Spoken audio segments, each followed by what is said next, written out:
So I think the old participants know about the introduction, but those who have joined new, I just want to cut short a brief summary about the speaker. So good morning, all the participants again and my own colleagues. So I welcome Dr. Venkat Reddy, who is working as the associate professor at KITS Warangal, and one among my research colleagues at NIT Warangal too. So on behalf of Department of VC and BVRT, I welcome you, Dr. Venkat Reddy, for the AICT HTTP as part of series second program, and we are glad that you accepted at the lack of the moment. So we know, though the industry persons how they are busy, and even academics is also not less. So we are also busy with lot many activities, but you have given your time. Yes, And first of all, thank you for that. And before handing over to the speaker, I just read out a brief summary of today's speaker. So Dr. Venkateshwar Reddy has received his BTech degree in Electronics and Communication Engineering from JNTU Hyderabad. So he received MTech and followed with the doctoral degree from NIT Warangal. And currently he is working as I mentioned, he was working as associate professor at KITS Warangal. So his field of interests include the design and development of fractal boundary CP antennas, which is PhD work, and he has published more than 20 technical papers in various reputed journals and conferences. So, and he has authored 3 books and acting as a reviewer for various journals too. So recently, as a coordinator, he has organized a Springer 4th International Conference on Data Engineering and Communication Technologies, which in short form we call it as ICDECT 2020 at KITS Warangal. So welcome again, Dr. Venkat, to the department. Okay, sir. Thank you, sir. Thank you for hosting. And I just hand over to you. I just share you to Venkat Reddy, right? Yes, sir. So thank you, Sanjay Reddy, sir, for introducing me to the participants.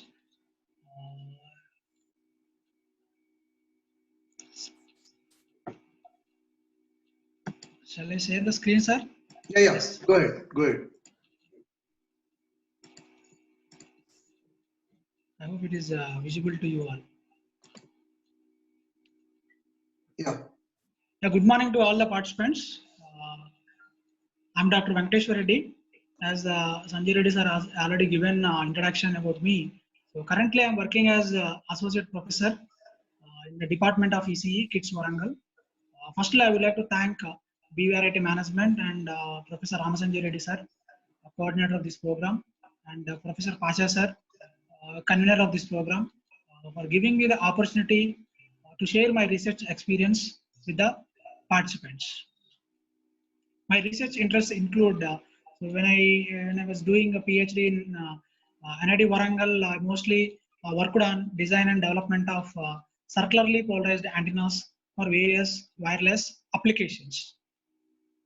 Okay, so today I'm going to talk on metamaterial based fractal boundary microstrip antennas for circular polarization. As the title suggests, mainly focus on CP antennas.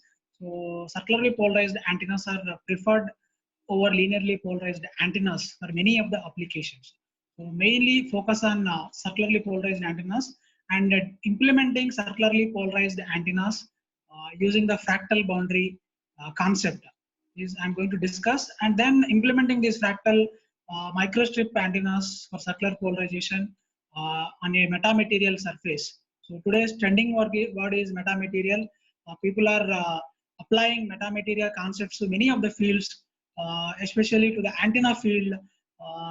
They are using for improving the bandwidth and as well as improving the gain, and as well as for getting the multi-band functionality. They are applying metamaterial concept to the microstrip antennas. With a small introduction, I'm going to give you details about the contents. So I have divided my presentation into 3 parts. In the part 1, I speak about introduction to microstrip antennas and what is the advantages of the microstrip antennas, and drawbacks of the microstrip antennas will be covered under part 1, and how to overcome these drawbacks using the metamaterials. That also will be discussed in the introduction part, and then we'll move to the circularly polarized antennas and need for circularly polarized antennas over linearly polarized antennas, and what are the feeding techniques to obtain circular polarization will be covered under introduction section.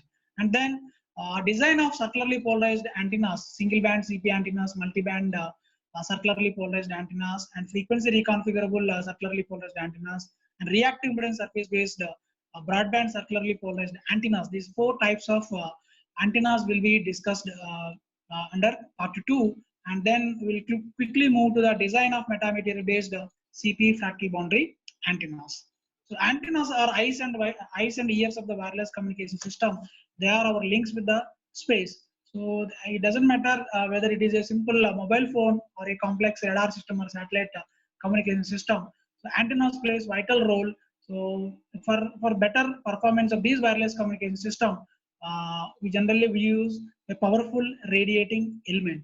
Depending upon the applications and based on the requirement, people have invented various antennas like wire antennas and reflector antennas and log periodic antennas. The antenna is basically a metallic device for radiating or receiving electromagnetic signals. It is a transitional structure between the free space and guiding medium. In some textbooks, they will mention that it is a device for converting electrical signals like voltage and current into electromagnetic waves, electric field and magnetic field at the transmitting end. At the receiver end, it picks the electromagnetic signals and convert them back into electrical signals like voltage and current. So as I told, based on the applications, there are several conventional antennas are being invented in the literature. But the main drawback of these conventional antennas that they are very bulky. I mean, they occupy a lot of space and they take more area for installation, and moreover,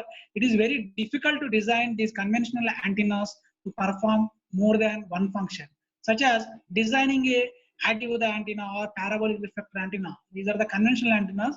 Designing these conventional antennas, active antenna to perform multi-band operation is a difficult task, and this led to the invention of microstrip antennas.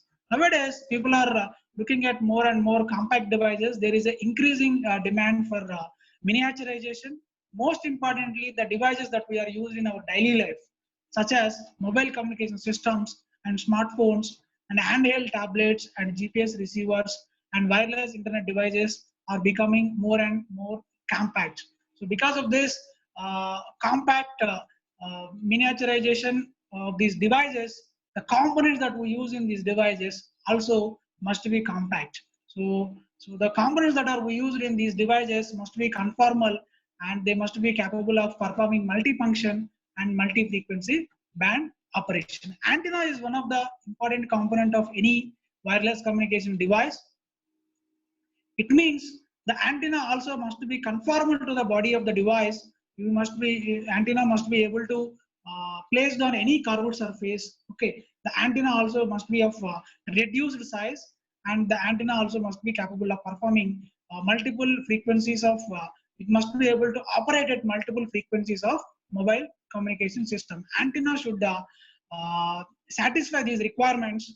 When you are using the antenna in the wireless communication system, the antenna must be of compact size. Antenna must be able to operate at multiple frequencies. Antenna must be able to placed on any curved surface. So this led to the invention of microstrip patch antennas. The microstrip patch radiator is initially it is developed by D. Chalmers in 1953. This is a layout of this microstrip antenna. It is consisting of a radiating patch over the grounded substrate. So it is having 3 layers, and the bottommost layer is the ground plane, which is a copper plate, and upon that a dielectric substrate with thickness H, and the dielectric constant epsilon R is located here, and above this substrate a radiating patch is located. So this is the this radiating patch is responsible for radiation of the electromagnetic signals into the free space. The dimensions of this patch, the length of this patch will decide the resonance frequency. The resonance frequency is inversely proportional to the length of this patch. Okay, whereas the width of this patch doesn't have any effect on resonance frequency. So even though if you vary this width of this patch antenna, there is no significant effect on this resonance frequency of the antenna. But when you are increasing the width, bandwidth of the antenna can be enhanced, and as well as gain of the antenna can be improved. As the width is increasing, it is indicating that the area of this antenna is increasing. When the area is increasing, area is directly proportional to the gain. When the area of this patch is increasing, then it also enhances the gain. Whereas the thickness of the patch, the height of the substrate will improve the bandwidth. So when when the thickness of the patch is more, it will improve the bandwidth. These are the main advantages of microstrip patch antenna. So people are investigating these microstrip antennas in the last 3 decades because of the tremendous advancements in the wireless communication systems. And moreover, these microstrip antennas are having the properties like lightweight, they are low volume, and they are of low profile. And microstrip antennas are generally can be conformed on any surface, and microstrip antenna fabrication cost is also very low, and ease of mass production, and we can achieve linear and circular polarization with the microstrip antennas, and dual frequency antennas can be easily realized with the microstrip antennas. Moreover, these are the main advantages: lightweight, low volume, low cost, and low fabrication, and dual frequency antennas can be realized with microstrip antennas. And other side, there are several disadvantages of these microstrip antennas. The first and important the drawback disadvantage is that it exhibits very narrow bandwidth, 1 to 5%, hardly 1 to 5% bandwidth we can obtain using the microstrip antennas. Another important drawback is practical limitations on the gain. Gain of the microstrip antenna is hardly 2 dB or 3 dB we will obtain, and tolerance problem requires good quality substrate. So for designing or manufacturing this microstrip antennas, the substrates, we should use more quality substrates. If you use FR4, it exhibits more losses. So to overcome these losses, generally substrates with good tolerance will be used as a substrate, and generally RT-Durite material is used as a substrate, which is an expensive material. RT-Durite is expensive. This will make the whole antenna as a more expensive antenna. And polarization purity is difficult to achieve when you are designing circularly polarized antennas. So hardly we will get axial ratio of 0.3 dB. So pure circular polarization, 0 dB axial ratio is expected. But using the microstrip antenna, designing the circularly polarized antennas, so polarization purity is difficult to achieve. We will get the axial ratio around 0.5 dB or 0.3 dB. And low power handling capability is another drawback of microstrip antenna. Many of these drawbacks, disadvantages can be addressed using metamaterial substrate. People are applying the metamaterial surface. They are loading the metamaterials onto the patch structure. They are loading the metamaterial near to the patch structure and surrounding to the patch structure to improve the bandwidth. They are utilizing the metamaterials. They are embedding the metamaterials as a superstrate to improve the gain. Okay, many of these problems, disadvantages of the microstrip antenna can be overcome using the metamaterial surfaces.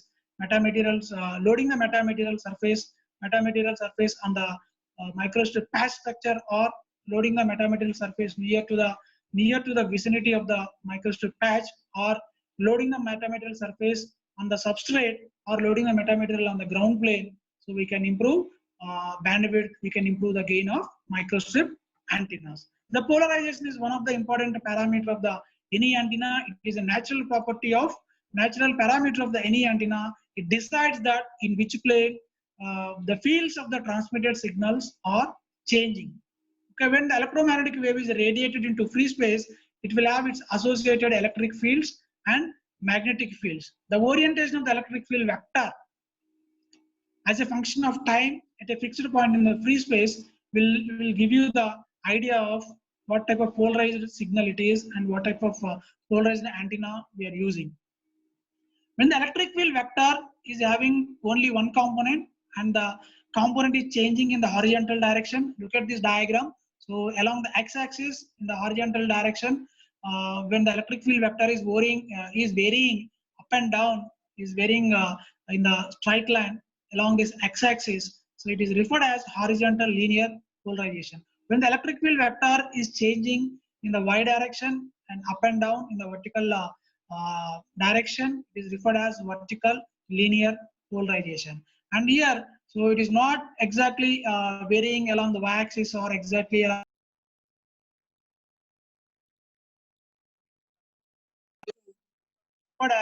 theta polarization. When the electric field vector is having only one component and that is radiating either in horizontal plane or vertical plane, it is referred as linear polarization. We can see the behavior of the electric field vector as it propagates is changing in the vertical direction. If electric field vector is changing in the vertical direction, it is referred as vertical, changing in the horizontal.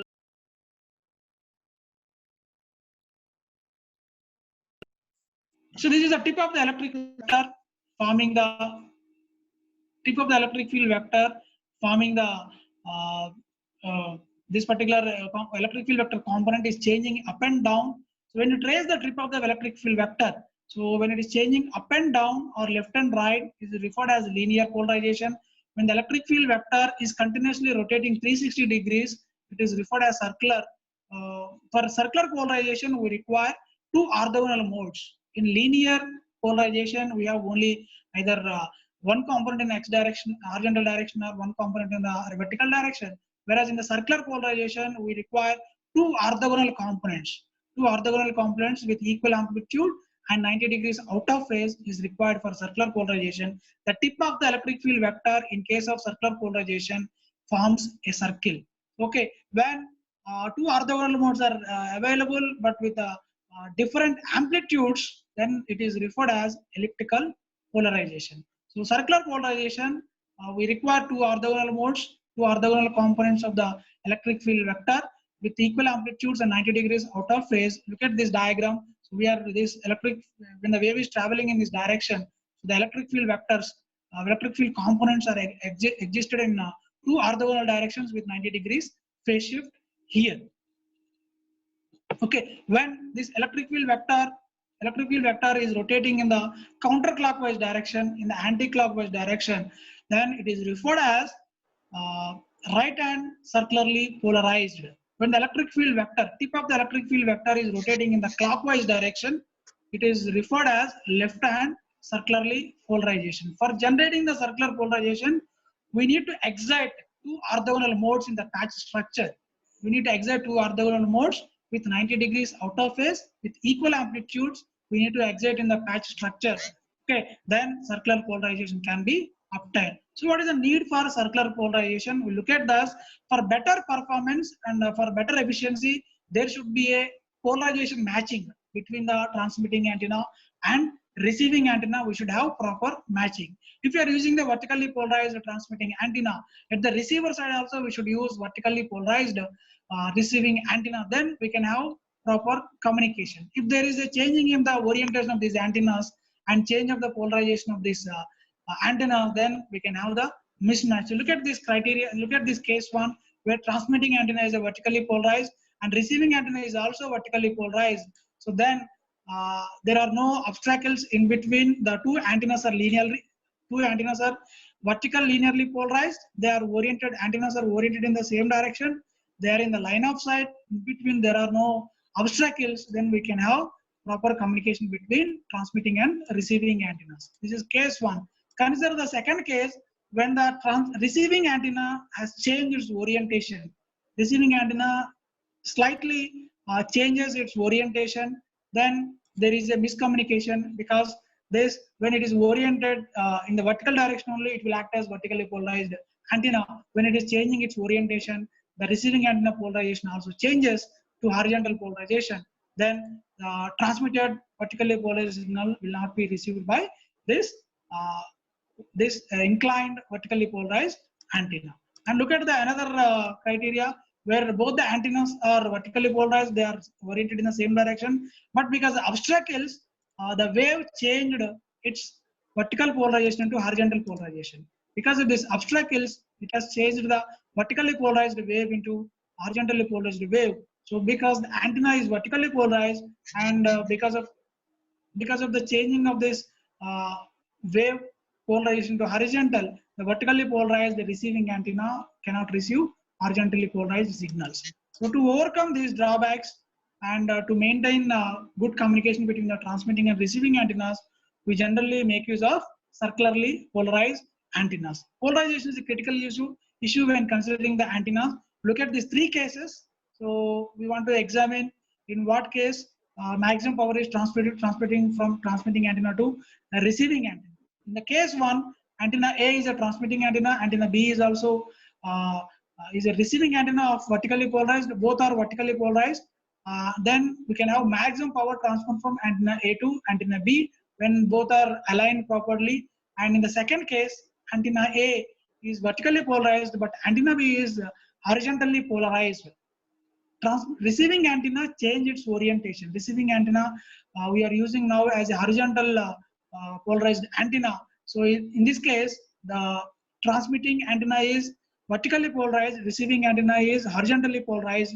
Then minimum power transfer from antenna A to antenna B. So in the third case, we are transmitting circularly polarized signal.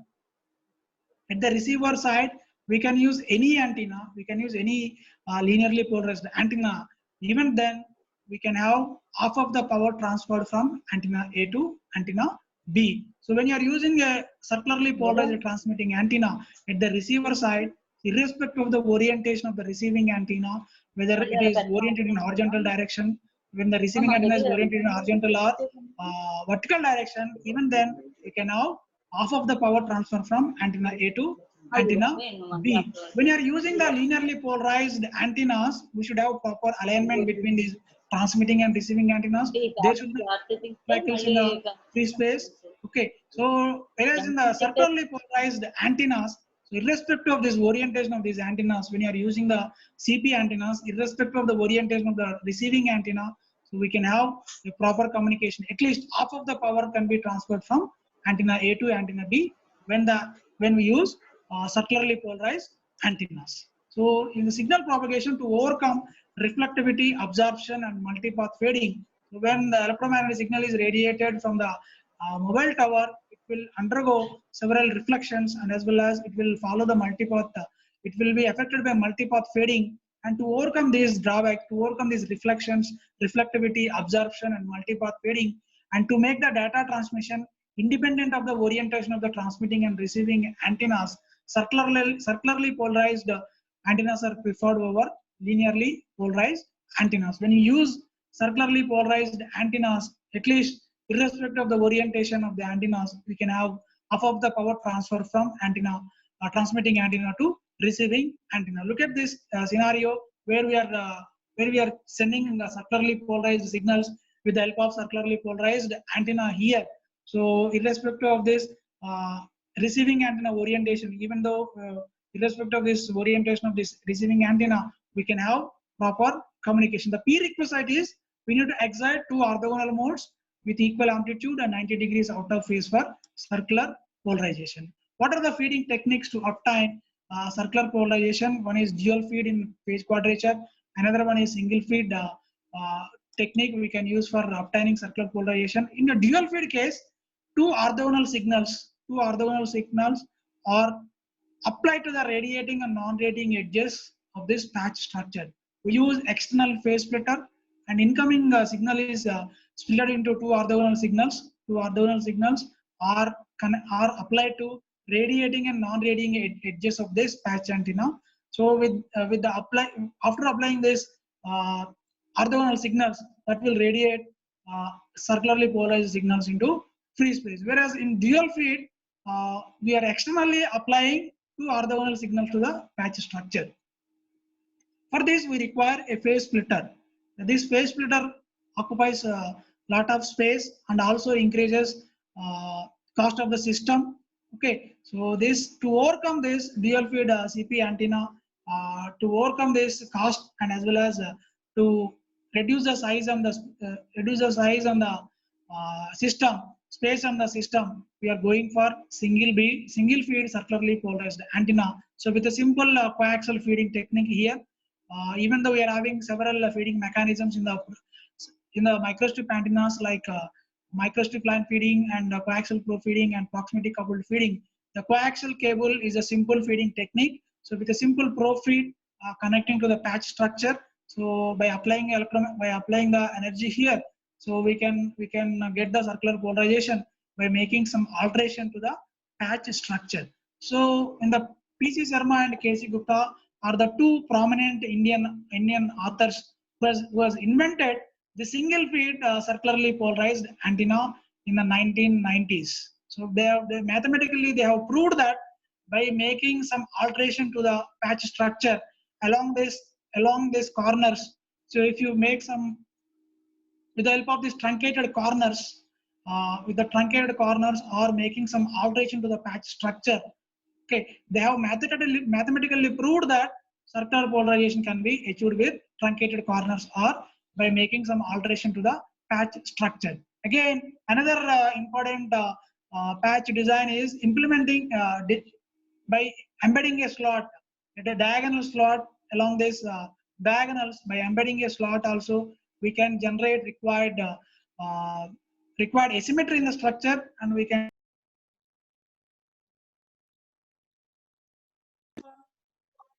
the structure. So with that we can enhance, we can get the circular polarization. So the P.J. Sharma and K.C. Gupta are the two authors who has mathematically proved that with the truncated corners, by making some alteration to the patch structure, we can excite two orthogonal modes of equal amplitude 90 degrees out of phase with a simple probe feed. Whereas in the earlier case, we require external hardware, external phase splitter. Whereas here, with a simple probe feed with simple modification to the patch structure, we can excite two orthogonal modes required for circular polarization. So the axial ratio is the important parameter with circularly polarized antennas. The ratio of magnitudes of the electric field component in the horizontal direction to the vertical direction will give you the axial ratio. So axial ratio, anything less than 3 dB axial ratio, 3 dB is considered as axial ratio bandwidth. Okay, so we may not get the pure axial ratio, that is 0 dB for pure circular polarization. For pure CP, the axial ratio must be close to 0. But with this microstrip antenna, we are not getting the pure circular polarization. Anything less than 3 dB axial ratio, we are considering it as a circularly polarized signal. The novel compact circularly polarized square microstrip antenna, it is implemented by Kinlu Wang et al. It is reported in IEEE transactions and antennas and propagation. So he has introduced truncated corners. And he has embedded slits along all four diagonals. So for the truncated corners, he has introduced slits along the four corners. So that will reduce the size of the antenna by 36%. And because of this asymmetrical structure, circular polarization is achieved here. So two orthogonal modes we can observe here. The two dips are indicating two orthogonal modes are excited. This is a return loss curve, return loss versus frequency curve. And here two dips indicating two orthogonal modes, side by side orthogonal modes are excited for circular polarization. And then circularly polarized U slot antenna, it is implemented by K.F. Tong et al. It is reported in IEEE transactions on antennas and propagation with a simple U slot on the patch structure. So circular polarization is achieved here. The arms of these two arms of this U slot are asymmetrical. The length of this arm is different from length of this particular arm. Because of this unequal length arms of the U slot, it is exciting two orthogonal modes with equal amplitudes and 90 degrees out of phase required for circular polarization. But the CP bandwidth achieved is 1% here. So in Najimuddin et al. Have implemented compact asymmetrical slit microstrip antenna for circular polarization. This is reported in IEEE transactions on antennas and propagation. Along the four diagonals, four slits with the different dimensions, with the different areas are embedded at the four diagonals. Because of this unequal areas along the diagonals, that will generate the circular polarization. And the axial ratio achieved is the 3 dB axial ratio percentage is 0.5%. And introduction to fractals. So here I have applied fractal concept to the microstrip antennas. for obtaining the circular polarization. Fractals are having the space filling properties. They are generally formed by iterative process. A fractal is a self-similar design to maximize the length or increase the perimeter of material that can receive or transmit electromagnetic radiation within the given total surface area or volume. Fractals are generally formed by iterative process. Generally, they are used to increase the electrical length of the patch. So within the given space, we can increase the electrical length. So we can design more and more compact antennas. This is a Sierpinski carpet, and this is a Koch fractal curve. Fractal curves are generally divided into two types: the mass fractals and boundary fractals. So when the self-similarity is implemented, self-similarity is on the surface of the patch. If the self-similarity is occurring on the surface of the patch, it is referred as boundary fractals, whereas self-similarity is along the boundaries of the patch, it is referred as boundary fractals. So Sierpinski carpet is the important mass fractal, whereas Koch curves, Minkowski curves are boundary fractals. So fractal antennas, these are some of the examples of fractal curves. This is a contour set with the dimension 0.6309. The fractal structures are generating fractional dimensions instead of integer dimensions. So when you are going with fractals, they are generating fractional dimensions like 1.8 or 1.9 dimension. Look at this Sierpinski triangle. So here it is a third iterated Sierpinski triangle. The dimensions of fractals are given by log of number of similar objects divided by log of reduction factor. Here, look at this Sierpinski triangle. It is having three similar objects. This is the iteration 1, and this is iteration 2 and iteration 3. Three similar Sierpinski carpet. And now number of similar objects are 3 here. So we'll have in the numerator we will have log 3 and reduction reduction factor. Every time the fractal is reduced by 2 times, then reduction factor is 2 here. Log 3 by log 2 will give you the dimension of this Sierpinski triangle is 1.58495. This is a Sierpinski carpet and this is a Minkowski fractal. So fractals are often characterized by two parameters, that is indentation factor and iteration order. Okay, here this is a iteration order 0 fractal curve here. When it is divided into 3 parts, and the center part is converted into a triangle, and this will become a Koch fractal curve of iteration order 1. And again, every straight line in this iteration order 1 is divided into 3 parts, and the center part is converted into a triangle. Then it will become iteration order 2 fractal curve. And again, each and every straight line is divided into 3 parts, and central portion is replaced with a triangle with certain angle. It is referred as Koch fractal curve.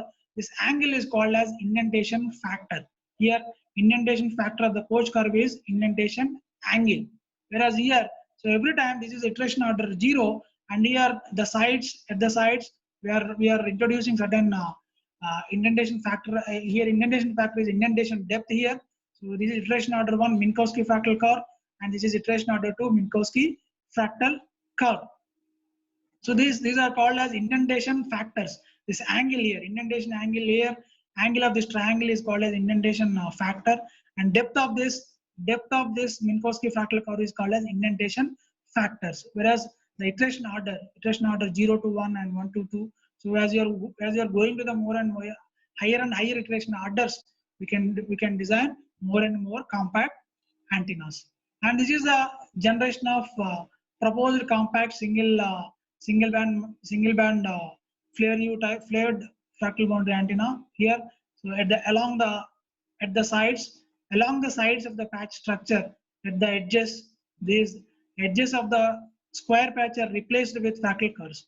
The sides here are replaced by fractal curves of different indentation depths. Here, this is a flared U type fractal curve. So here it is the indentation factor is indentation radius. Indentation radius we are considering as indentation factor here.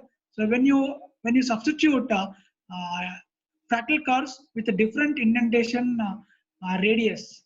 When you are introducing different indentation radius fractal curves, that will introduce the required asymmetry in the fractal structure. That will introduce required asymmetry in the microstrip patch antenna, and when you are feeding along the diagonal, it will give you circular polarization emission. Okay, so the idea is implementing, substituting the fractal curves, different indentation order fractal curves, different indentation factors with the different indentation radius. So the radius of this indentation factor is different from radius of this, and radius of this indentation radius factor is different from this particular indentation radius of this fractal curve. Along the two orthogonal directions, two different indentation radius fractal curves are substituted here. Because of this two different indentation curves, required asymmetry is generated. By carefully optimizing these indentation radiuses, we can obtain pure circular polarization with axial ratio close to 0 dB. This is reported in IEEE antennas and wireless propagation letters. Here antenna 1, so with the change of the indentation with the change of the indentation radius, so 6 type of antennas, patch antennas are designed. So this antenna 1, when all the curves are of same indentation radius, then it will produce linear polarization. When all the curves here, the 4 curves are of same indentation radius, it will produce the linear polarization. When two different fractal curves with a different indentation radius is used along the orthogonal direction. Along x-axis, we are applying fractal curve with the indentation radius, and whereas in the y direction we are applying fractal curves with a different indentation radius. Because of this variation in the indentation radius along the two orthogonal directions, and carefully optimizing this indentation radius, we can generate required circular polarization. Okay, and here also the 3 different with 4 we can make use of 4 different fractal curves also. We can make use of 4 different fractal curves for generating the circular polarization. This is antenna 1, 2, 3, and 4 are iteration order 1 fractal curves. Antenna 5 and 6 are second iteration fractal curves. These are the return loss versus frequency curves here. Antenna 1, I told you, antenna 1, all the curves are of same indentation radius, so it will produce linear polarization. We can see there is no dip, there is only single dip in the return loss curve, is indicating it is a linearly polarized signal. Whereas antenna 2, if you look at antenna 2, 3, 4, 5, and 6, we can observe this. For antenna 3, we are getting 2 dips here in the return loss curve. The 2 orthogonal modes are indicated by 2 dips in the return loss curve. Antenna 2, 3, 4, 5, and 6 are generating the circular polarization, whereas antenna 1, we are using the same fractal along all the 4 directions, so it is generating linear polarization. So these are the axial ratio versus frequency plots. You can observe there is a pure circular polarization is achieving at 2.5 gigahertz frequency, 2.55 gigahertz frequencies. So we may not be getting the 0 dB. So anything less than 3 dB, we are considering it as axial ratio bandwidth. And these are the summarized results of off-circle fractal antenna. Antenna 1 is linearly polarized with indentation radius 0.11, and the 10 dB return loss bandwidth is 2.2. Antenna 2 is having the two different fractal curves along the 2 orthogonal directions, is radiating the circular polarized wave, and the obtained axial ratio is 2%. And whereas antenna 3 is obtaining 1.2 here. But by carefully optimizing and for generating the maximum asymmetry in the 2 orthogonal directions, antenna 2 is generating the highest percentage of bandwidth. Highest 3 dB axial ratio bandwidth, 2% is achieved with this fractal curves. In the literature, most of the papers have reported only 1% circular polarization bandwidth, whereas here it is using with the help of fractal curves, it is generating 2% axial ratio bandwidth. These are the measured results. It is tested in the laboratories, DRDO laboratories, and we can observe close agreement between the simulation and measured results. Return loss curves, measured and simulation results are giving close agreement here. and this is axial ratio versus frequency graph, and this is grain versus frequency graph, and these are the radiation patterns. So we have compared reported antenna performance with the antennas available in the literature. So when you are publishing a paper, when you are communicating a paper to any journal, so always you should show that somehow your antenna is performing better than the existing antennas. At least your antenna is performing generating more bandwidth or generating more gain with respect to the existing antennas, then there is a possibility of acceptance of your paper. So that is the reason proposed fractal antenna, flared U fractal antenna is compared with the literature. It is generating 2% bandwidth with a minimum axial ratio and compact size design we have reported. And this is polyfractals. Instead of using single fractal curves in all the directions, in the 4 directions, so if you can use 2 different fractal curves in the orthogonal directions, along the x-axis, Minkowski fractal. This is called as Minkowski fractal is used along the x-axis. Along the y-axis, Koch fractal curve is substituted. Then by carefully optimizing these indentation angles and indentation depth, we can generate circular polarization. When you are substituting the fractal curves in the 4 at the 4 sides, generally flow feeding is used at diagonal direction for generating the circular polarization. These are the different polyfractal curves, polyfractal antennas. Antenna 1 with different indentation depth and indentation angles here, whereas antenna 2 with different indentation and different angles.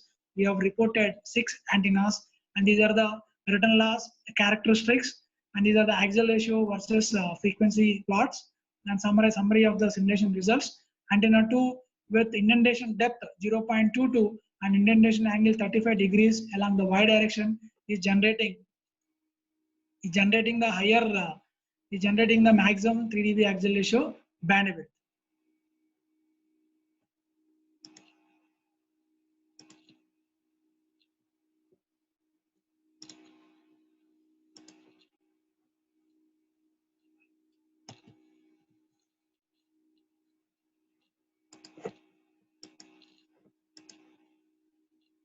Sorry, there is a problem with this.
So there is an internet problem. So I request the person sitting at the host to please let me in. Please admit me. I made you admitted, Mr. Venkat. Okay, sir. Done it.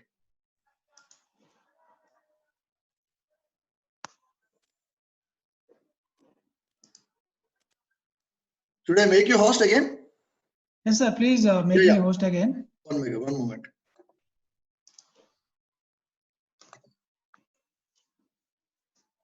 Yeah, I did it. Okay.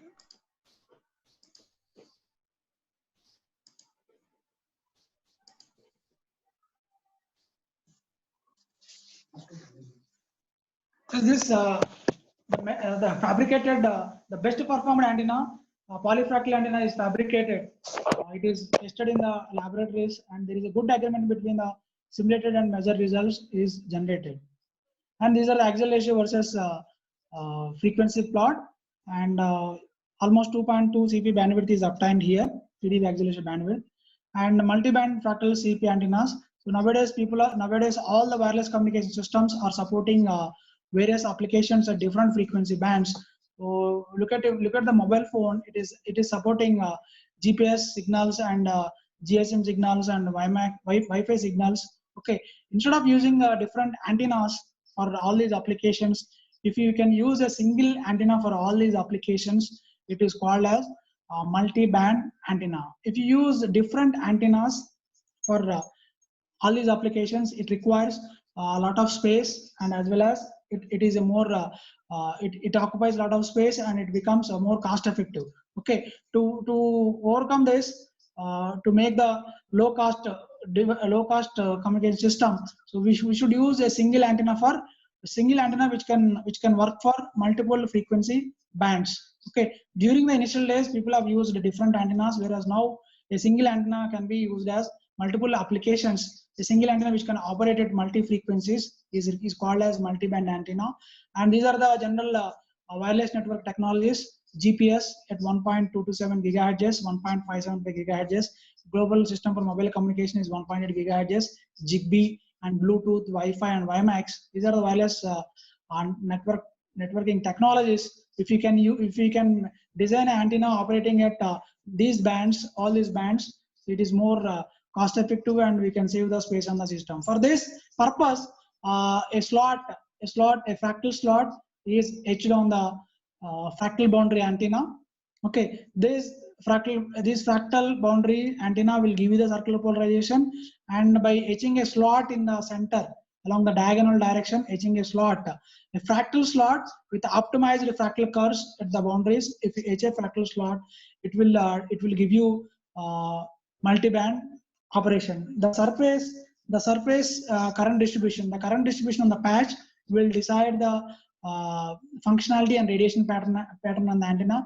Any modification to the patch structure by introducing the slits and the slots will give you new radiation edges, that will give you new frequency band. But carefully we have to design. So by carefully taking the dimensions of this slot and as well as dimensions of these fractal curves, we can design an antenna for wireless applications. So here this is the antenna designed for asymmetrical multiband coach CP antenna. So along these two orthogonal directions, coach fractal curve is used with a different indentation angles here. Indentation angle is theta y1 here, and here it is theta x1 here. Okay, by different indentation angles along the sides, circular polarization can be achieved by applying a fractal slot, by embedding a fractal slot at the center, carefully choosing the dimensions W1 and L1, length and width of this fractal slot.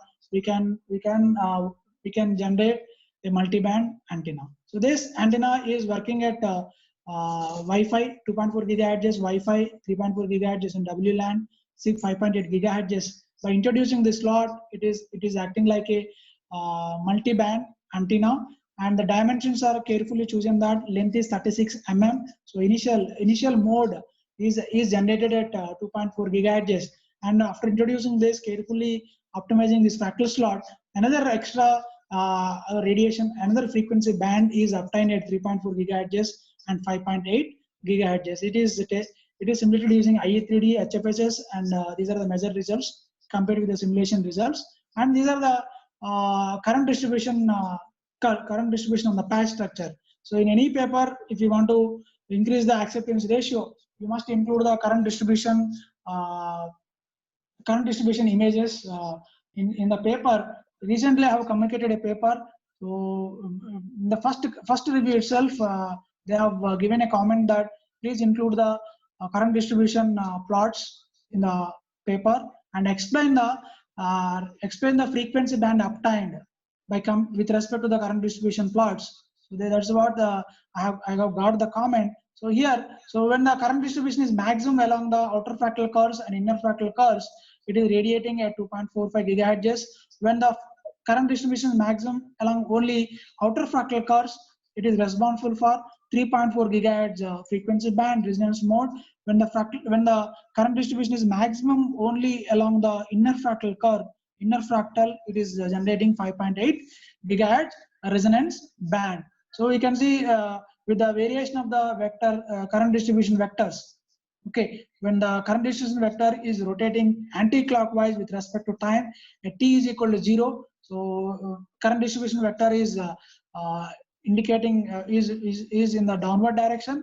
When the time is t by 4, current distribution vectors are indicating in this right hand direction, and again at t is equal to t by 2, their current distribution vectors are looking at upward direction. That means as the time progressing, these current distribution vectors on the patch structure are rotating 360 degrees in the anti-clockwise direction, indicating it is generating a right hand circularly polarized radiation. These are the axial ratio versus frequency. At 3 frequency bands, it is generating the axial ratio less than 0.5 dB. And this is a fabricated antenna. And these are the summary of the results. At 2.4, it is generating 3.2%. At 3.4 gigahertz, 1.1%. At 5.8 gigahertz, it is generating 2.4% of bandwidth. And these are the comparison with the literature. There are only 2 papers. Multi-band circularly polarized antenna. Especially this is a very good research area.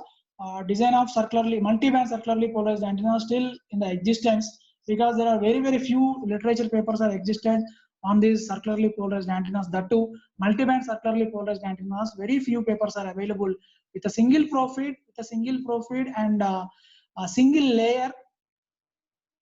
We are getting the by inserting a slot, optimized fractal slot at the center. We have obtained a triple band circularly polarized operation with this Koch fractal boundary slot. It is operating at 2.4, 3.4, and 5.8 gigahertz. There are only 2 papers are reported in the literature. That too, they are of larger volume.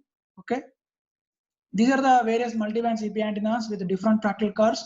This is with half-circle triple band half-circle triple band CP antenna, and Koch triple band CP antenna, and Minkowski triple band CP antenna.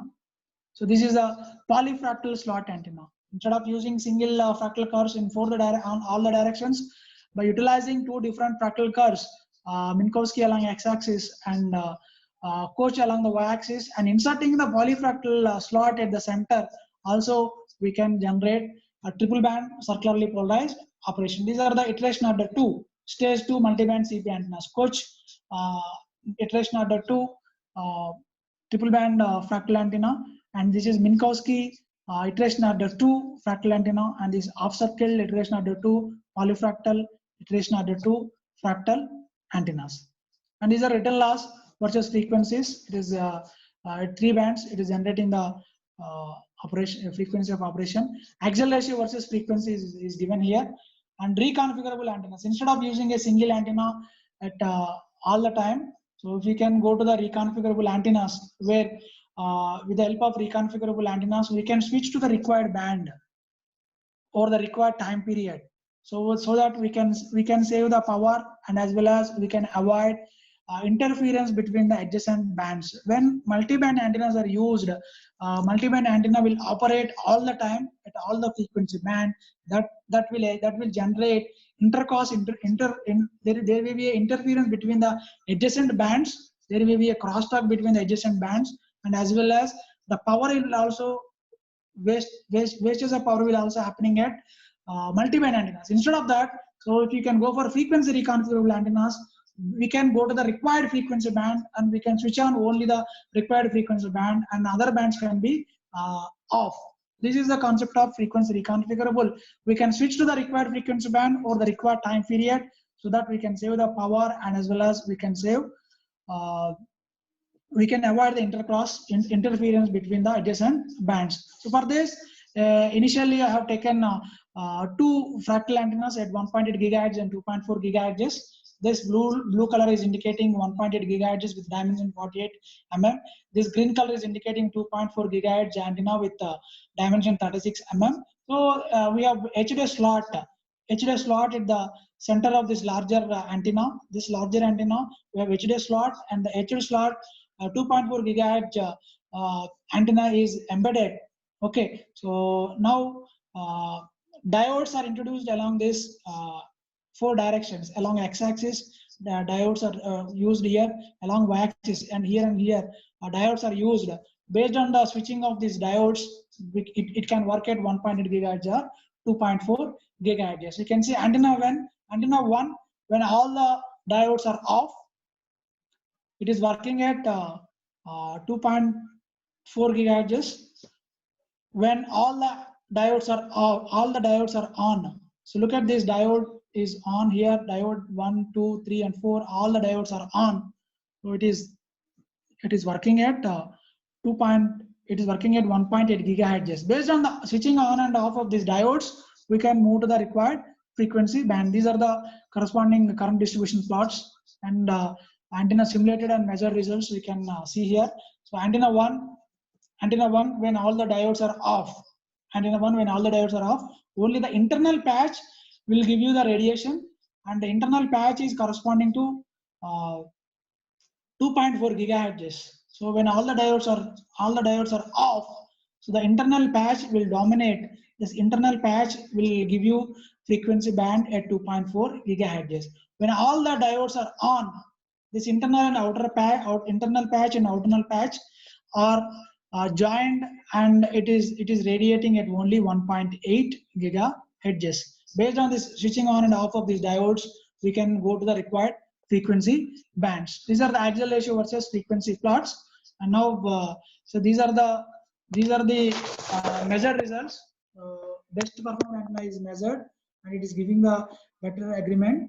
And these are the radiation patterns. And this is antenna 1, antenna 2 radiation patterns.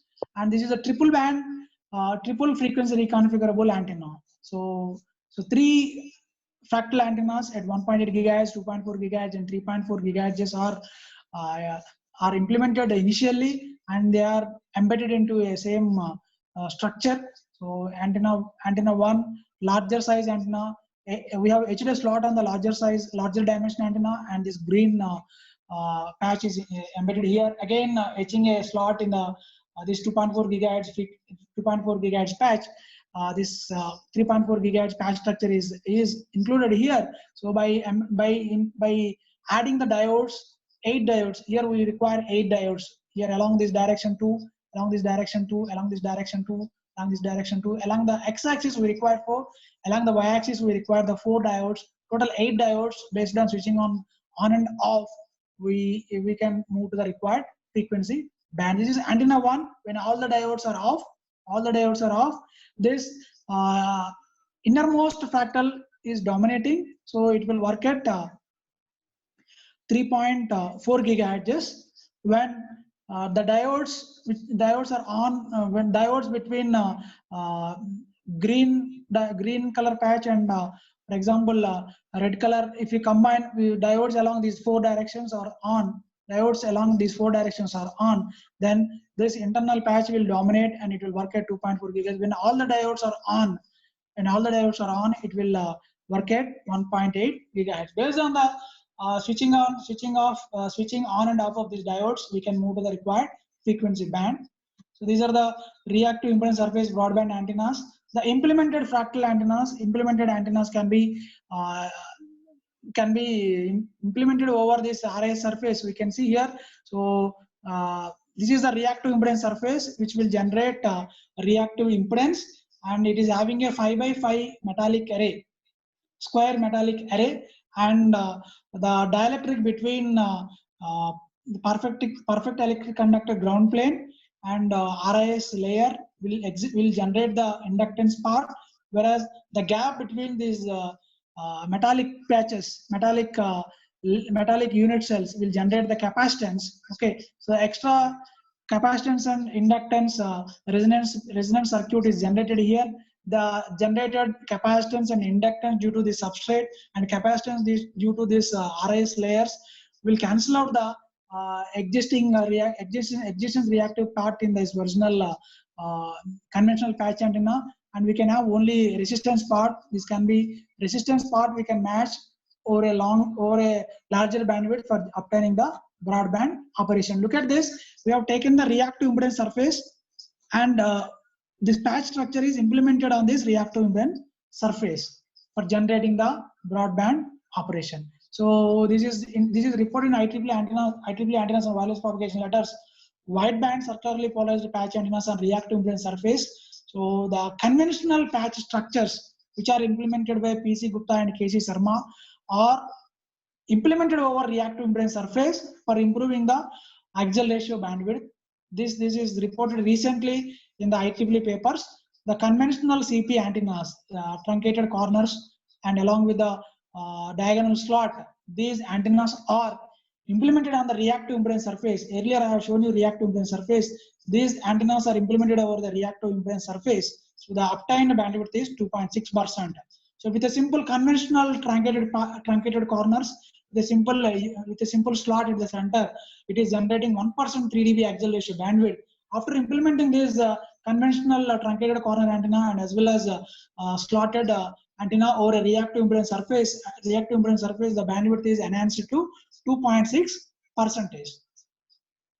This is another RIS-based compact circularly polarized microstrip antenna implemented over reactive impedance surface. It is reported by Najimuddin et al. In IEEE transactions and antennas propagation, and the obtained bandwidth is 2.36%.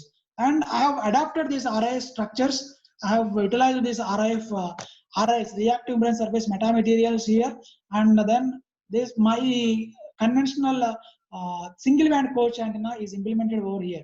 Single band antenna is implemented over here.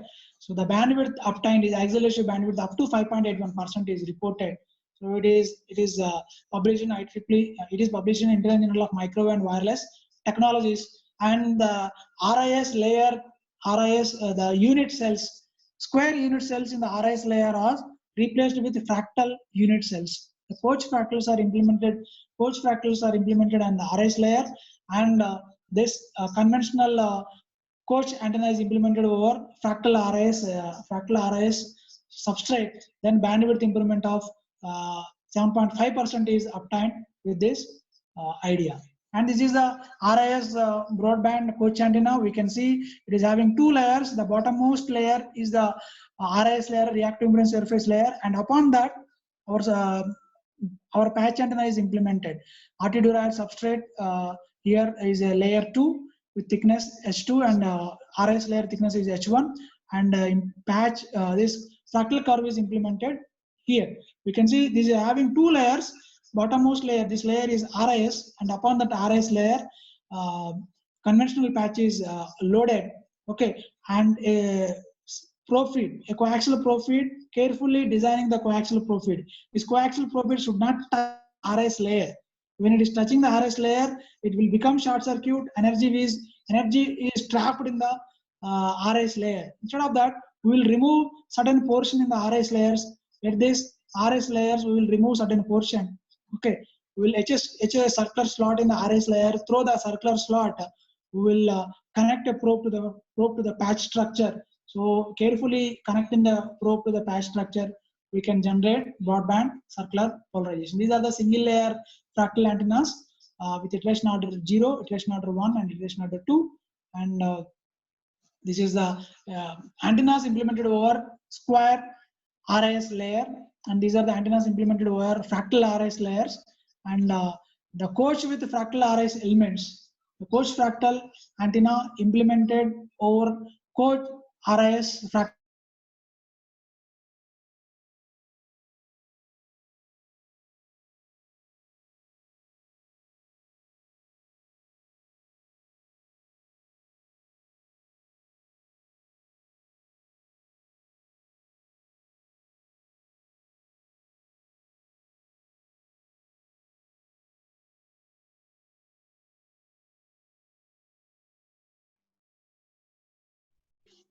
So Venkat, there is an issue. Techniques like like we can have we can increase the permittivity of the substrate, or we can increase the thickness of the substrate, or we can go for parasitic patch idea by implementing the parasitic elements surrounding to the microstrip patch.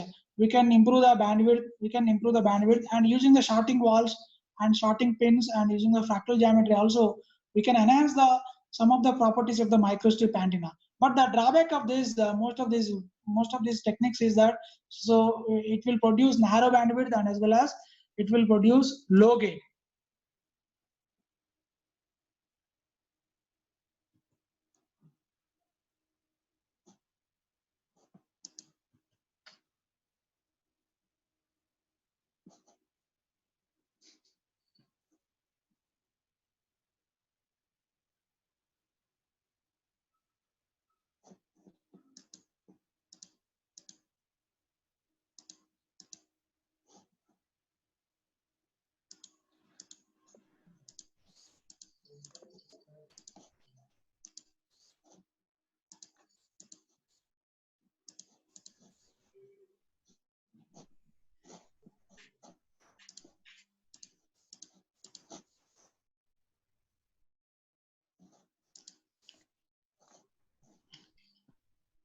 Any issue, Venkat? Sir, now I think it is Because I am unable to see. yes, signal here is some network issues. Okay. So just now I have joined again. Sorry for the disturbance. One second. Please admit me and.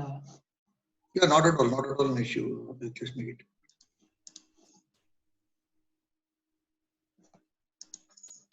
Please make me host again. Yeah, I did it. Let's check it.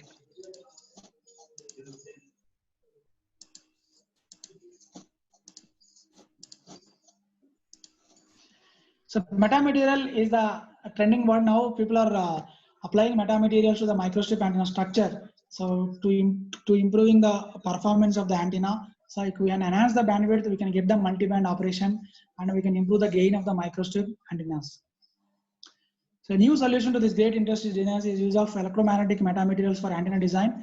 So these are the we can enhance the bandwidth, we can enhance the gain, and we can reduce the size of the antenna. We can design more and more compact antennas using metamaterials, and multi-band operation also can be achieved with metamaterials. Metamaterials are the engineered structures which exhibit the properties which are not available in the natural materials. They're generally made up of plastics and metals, and they derive the properties from the structures, geometry, rather than the base materials what we have used for constructing the metamaterials. So the materials which provide properties beyond the natural materials are referred as metamaterials, as the name in which the word meta is indicating altered, changed, or something advanced. So metamaterials are artificial materials having electromagnetic properties which are not available in the existing nature. A synthetic composite materials with a structure such that it exhibits properties not usually found in the natural materials, especially a negative refractive index. So metamaterials are classified based on the epsilon and as well as mu in 4 quadrants. So natural materials will have double positive that are known as double positive substrates. So they will exhibit positive permittivity and positive permeability. Epsilon is greater than 0, mu is greater than 0 in conventional materials. So they will exhibit right hand band properties. Whereas in the second quadrant, the epsilon negative material can be constructed with the help of metallic wires. Shell of metallic wires will give you the epsilon negative material. And in the fourth quadrant, double negative material where epsilon is greater than 0, epsilon is epsilon is greater than 0 and mu is less than 0 is indicating mu negative substrate. With the help of splittering resonators and complementary splittering resonators, we can design mu negative metamaterials. Whereas Double negative metamaterials are generated by taking the combination of these metallic cells, metallic wires, and as well as this complementary split ring resonators. When you combine split ring resonators and these metallic wires, that will produce double negative materials. These are generally, these materials are not available in the nature. Okay, the double negative material will give you the left hand band. Whereas earlier case, we have seen if you do any modification to the patch structure, whatever the bands that are developed, the additional bands, whether you go for a multi-band antenna, so initial band is a 2.4 gigahertz, and the additional bands, if you do any modifications to the patch structure, to the conventional patch, to the original patch, if you do any modifications, the bands, the extra bands are originated at the right side. Initially, a 2.4 gigahertz, we have obtained the circular polarization. After embedding a slot, 3.4 band is generated, and again 5.8 gigahertz band is generated. This conventional antenna, conventional fractal antenna is called as right hand is designed with right hand materials. When you are using the metamaterial substrates to the patch structure, metamaterial substrates, if you loading to the patch, it will produce left hand side bands that we will see now. The mesh of metallic cells, metallic thin wires will give you the epsilon negative metamaterial, and all these are called as metamaterials only.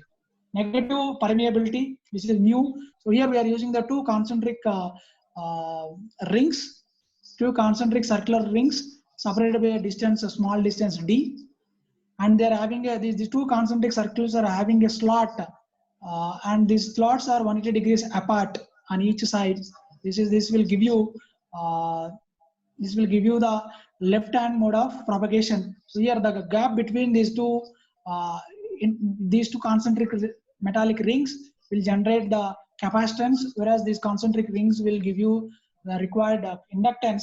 So that will produce a new resonance band, LC resonance band, which is generated.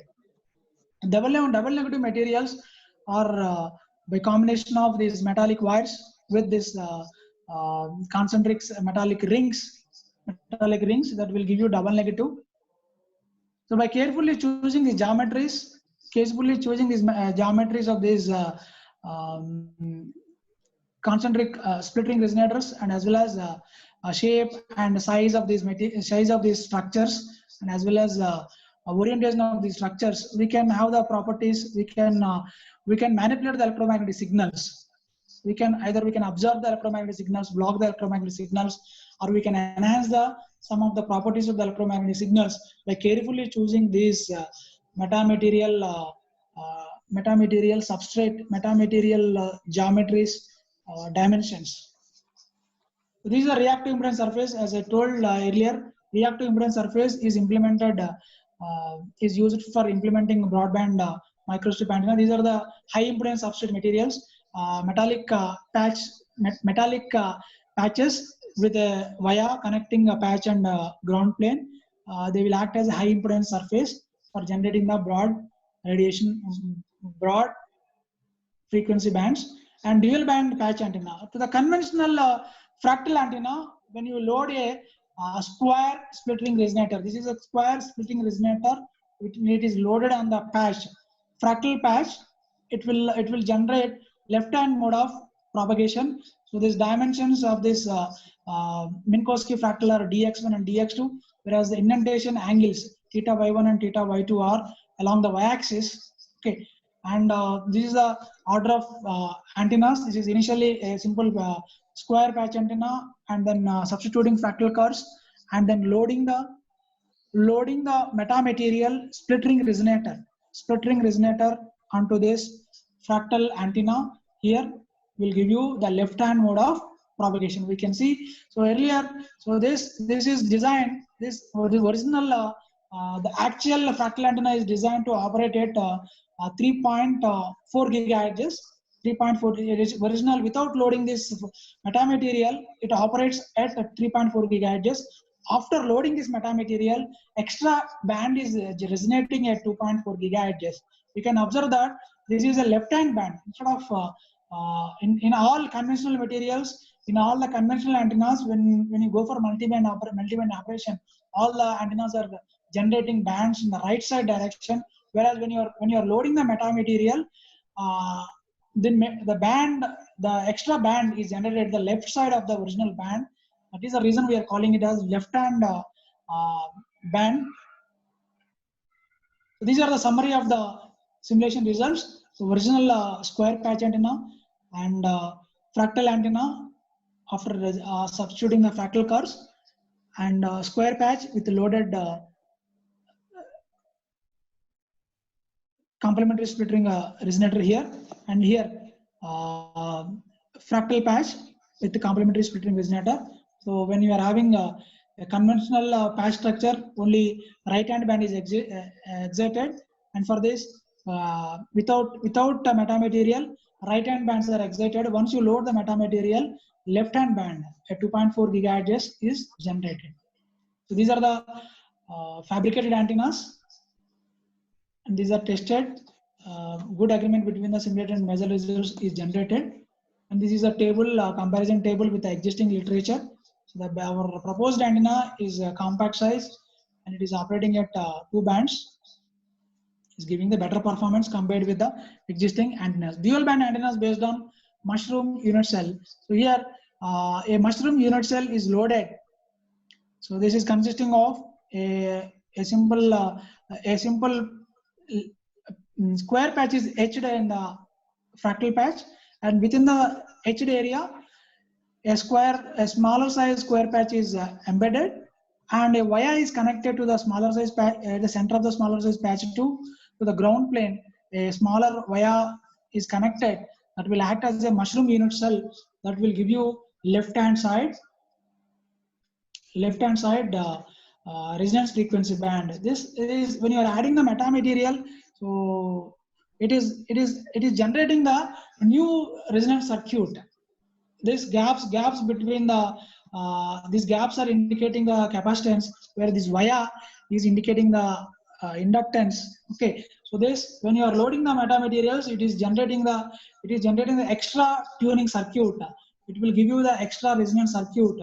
At that extra resonance circuit, another frequency band is evolved. These are the return loss versus frequency bands. Return loss versus frequency here, and this is a summary of the loaded Minkowski. This is a mushroom unit cell loaded polyfractal antenna. Here polyfractal antennas. We have loaded a mushroom unit cell, so it is generating the left hand side band here. So this is the fabricated antennas. Good agreement is generated between the measured and simulation results. These are the comparison with the mushroom unit cell patch antenna comparison with the existing literature. It is giving a better performance. A dual band antenna based on reactive impedance surface. So we are, by combining the 3 techniques: reactive impedance surface, fractal curves, fractal antenna geometry, and again loading a mushroom unit cell into this reactive impedance surface, it will generate broad radiation pattern. It will give you the broad radiation patterns here. So here 3 techniques are combined here. Look at this. The fractal geometry is utilized, and reactive impedance surface, it is a metamaterial surface, is utilized, and again mushroom unit cell metamaterial is loaded. So when you combine these 3 techniques, okay, the bandwidth is improved drastically. This is the antenna 1 with a simple patch here, and this is also parametric study also carried out by taking the different RS layers. Here it is a 5x5 RS layer. It is also a 5x5 RS layer with a smaller gap between the patches. The gap between the patches will generate capacitance. The inductance is generated due to the substrate between these RS layers and ground plane. Inductance is generated. These extra tuning circuits are operating at side by side. These extra tuning circuits are operating side by side. So when you combine all these tuning circuits, so it will give you the broad radiation pattern. Somehow we are trying to introduce new tuning circuits into the patch antenna. By loading the metamaterials, new tuning circuits are introduced, either for improving the bandwidth or for generating the multi-band operation. This is the antenna structures, antenna 1 with a simple patch loaded here. And again, these are the simulation results between return loss versus frequency here. And these are the epsilon negative loaded polyfractal patch. These are the number of RS layers used here. Antenna 1 with the RS layers, 25 RS layers are used here. Here also 25 RS layers, and here 16 RS elements, and here 9 RS elements are used here. And you can see the changing in the bandwidth. You can observe the summary results here. So the best performed antenna is fabricated, and it is tested in the laboratories, and good agreement is obtained between simulation and measured results. So the proposed antenna is compared with existing literature. It is giving the better performance. Wideband antennas based on high impedance surfaces. Implementing this fractal antennas over high impedance also enhances the bandwidth. Okay, these are the various results, summary of the results, and fabricated antennas. And yeah, metamaterials are to improve the gain of the antenna. When the metamaterial substrates are placed in the vicinity of the patch antenna, that will enhance the electric field strength. Then it will enhance the gain of this antenna. So when the metamaterials, by loading the metamaterials in the substrate, loading the metamaterials in the substrate, or loading the metamaterials surrounding to the patch structure, or loading the metamaterials as a superstrate, by these three techniques we can obtain improved bandwidth, multi-band operation, or improved gain operation. Here this is a gain enhancement of a dual band WLAN microstrip antenna loaded with a diagonal pattern metamaterials. This blue color is indicating is a patch structure, and this green one is indicating a ground plane. So here in the ground plane, along the diagonals is it is copper is etched here at the etched location. A metamaterial is loaded here. 3x3 unit cells are introduced here. So again, metamaterial is dimensions and shape is modified like this. And again, it is modified. Various parametric analysis done with the different metamaterial surfaces of different dimensions and different unit cells. Parameter study is carried out. So this can enhance the.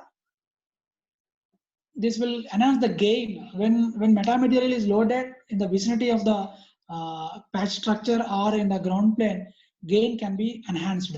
Electromagnetic metamaterials in reducing the size of the antenna by loading the metamaterial in the ground plane, by simply using the split ring resonator at the ground plane. Drastically, the size of the antenna is reduced by 60%.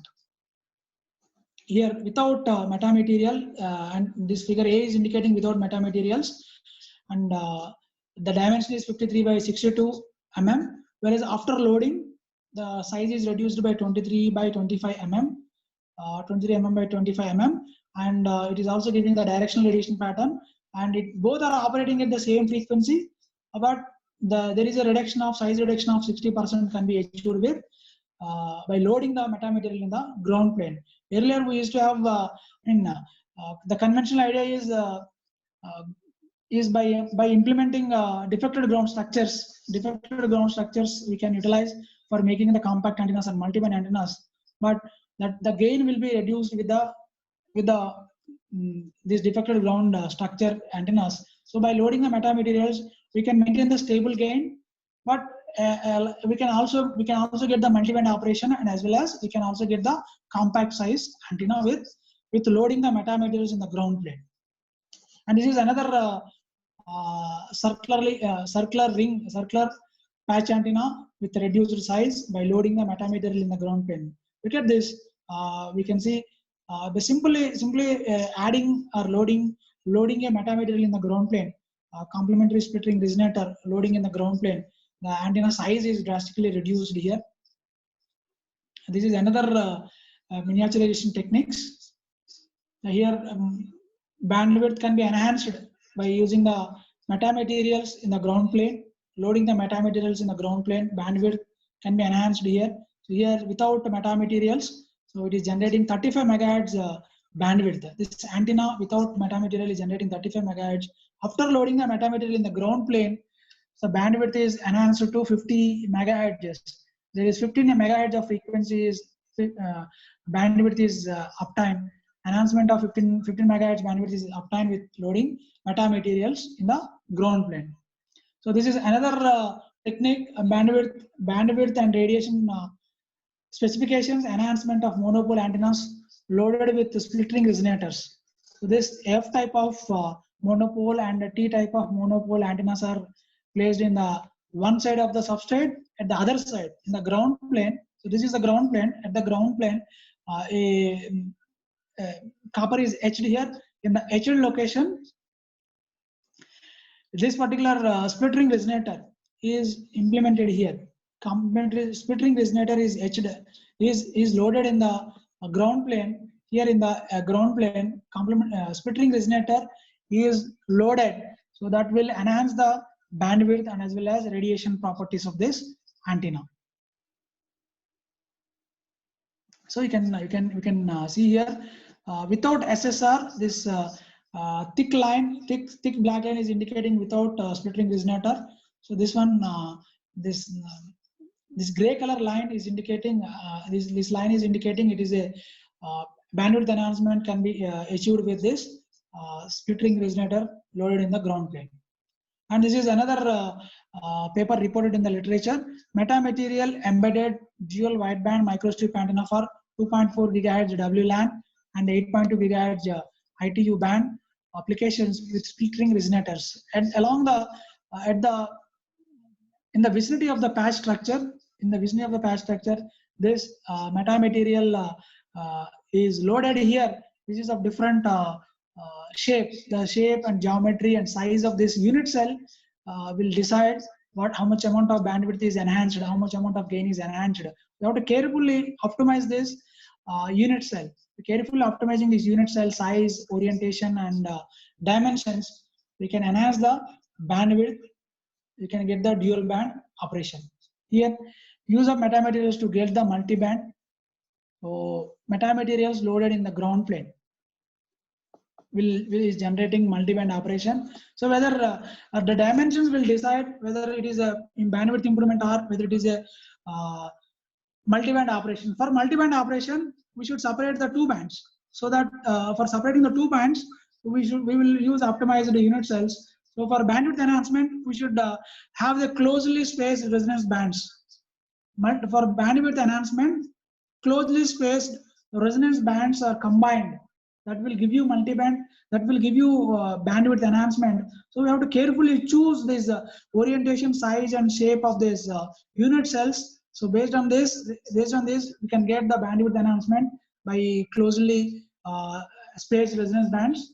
By differently spaced resonant bands, we can get the multi-band operation.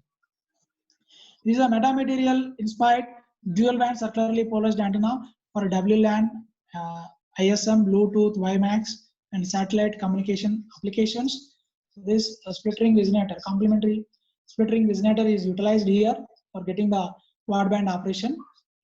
So this is a composite right, left hand based materials with wideband applications in very high frequency, ultra high frequency bands for radio transceivers. This is a right hand resonance band left.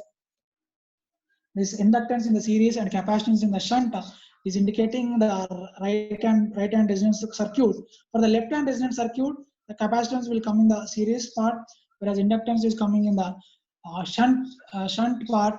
So this will act as a left hand resonance band. So here on the patch structure, by etching the L-shaped slots here, and by connecting the external, by connecting this spiral inductor here, this spiral portion is generating the inductance in the shunt, and this slot generating the capacitance in the series R. So this will give you right hand. This will give you left hand band here. So original antenna without these slots and without this spiral shape, it will give you right hand right hand resonance circuit. After embedding this slot, L slot, and after adding this extra spiral shape here, this extra spiral shape with via is connected here. With extra space shape with a via will give you the inductance part. The slot will is generating the capacitance part in the series R. That in that way the extra resonance band is added at the left hand side. And these are the composite right hand left hand material dispersion diagram. So at lower frequencies, the resonance frequency is 1 divided by 2 pi into under root LL and CL. This L is indicating this inductance with respect to left hand band, and capacitance with respect to left hand band, and right hand band is 1 divided by 2 pi into under root LR into CR. This LR is indicating shunt. LR is indicating the right hand inductance, and CR is indicating the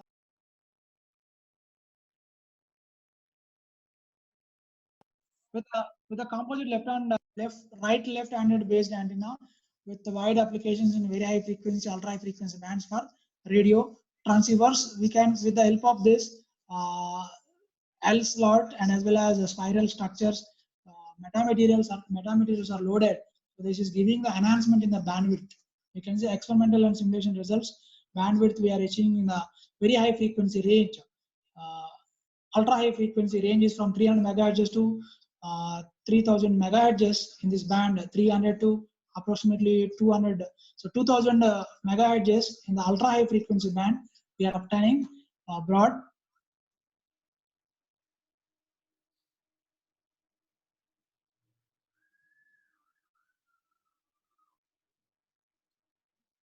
As this is another technique. Instead of L slots, F-shaped slot is etched on the patch radiator, and in spiral shape is introduced to generate the inductance, and the F-shaped slot is generating the capacitance for left-hand mode of propagation. This capacitance and inductance are generated by this F slot and this spiral shape. These L and T slots are introduced here for generating left-hand mode of propagation, and left-hand band is generated with respect to L and T shapes. These are already published in various journals. Novel ultra-wideband miniaturized integrated antenna based on composite right-left-hand metamaterial transmission lines can be achieved with L-shaped slot with inverted L-shaped slot here. So this inverted U slot antenna is used for generating wideband operation at ultra high frequency bands. So by placing this metamaterial on the top of this patch structure, so by placing this metamaterial on the surface of this conventional patch antenna, we can enhance the gain of the antenna by 5 dB. So normally conventional patch antenna is giving 3 dB gain, but after loading the metamaterial in the vicinity of the patch, the bandwidth is enhanced to 5 dB. 5 dB we can get up to 7 dB by carefully optimizing these unit cells in the metamaterial surfaces. These are the conclusions. Metamaterials are used in improving the gain of the antennas. Metamaterials are used to reduce the size of the antenna by simply loading or placing the metamaterials near to the patch structure, or loading the metamaterial in the ground plane, loading the metamaterial in the substrate, or placing the metamaterial in the vicinity or at the top of the patch. If you place a metamaterial superstrates, that will drastically improve the gain, and as well as metamaterial are used to reduce the size of the antennas. They are used to enhance the antenna frequency bandwidth. They are used to generate multi-band operation. So thank you very much for your patience listening. If you are having any doubts, please get clarified.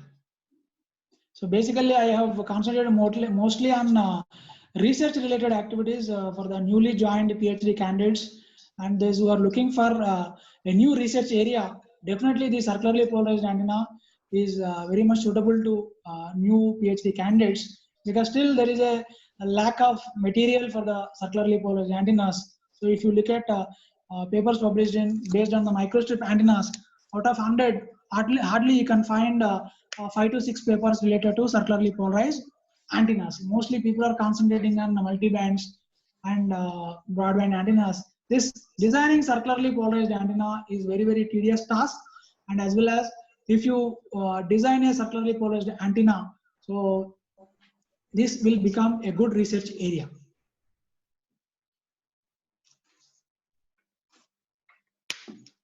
Yeah, thank you, Dr. Venkat. From the participants, if anybody has any queries,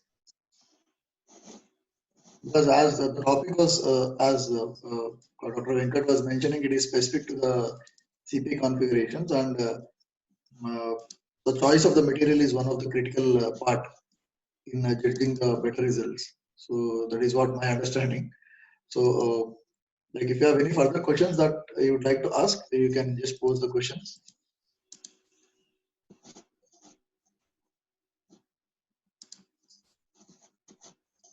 I wantedly fixed with a similar topic because people who are working currently as part of the research, their request was to elaborately explore about the opportunities that we have got in under the CP, and why circular polarization is one of the important feature as part of the radiation is what critical, and the criticality has to be resolved at the material and as well as design stage. So, if I am correct, Dr. Venkat.